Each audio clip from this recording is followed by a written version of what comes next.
There was a time in Ateneo ako, Pastor, but yung 5th grade pati 6th grade ako, sa Santana Elementary School ako. Because my father told me to enroll there because my mother was transferred to Santana Elementary. So she's a school teacher. Kapunta ka naman sa bahay namin, Pastor. Matina ho ng subdivision. It's about 1, 2, 3, 4, 5, 6 kilometers. Yeah. Nilalakad ko yan. Kasi sa hapon yung duty ng nanay ko. Maraming classroom. So hati-hati, di ba dyan sa public school? Para pag uwi niya sa hapon, sa gabi may kasama. Kasi mamalingki pa kami. I used to walk the whole stretch. Hindi ako nawala. Sabi pa, as the favorite cliche na was used, promise. Ganyan ginagamit nga.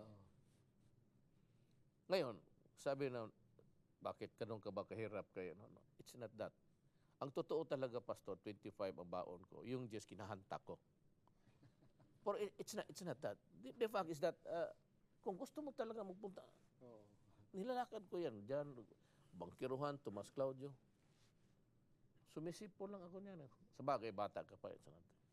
110, 15 kilometers is really nothing to small. Ako, nagre-reserve ako kasi yung, hinahanta ko dyan sa likod, yung bandang boulevard. May hantakan dyan noon eh. Minsan, umaabot yung baon ko ng piso, minsan umaabot ng 50, minsan naman talo. Kaya ako, naglalakad pa ro. Kaya, magtataka sila, bakit maaga ako masyado? Madilim pa, ready na ako. Pakatyaga mo naman anak, sabi na tatay ko. Hindi niya alam kasi sinusugal ko yung... Pero yun na nga, it's not the gambling side of it, but I'm just illustrating to everybody that if you really want to go to school, you can walk.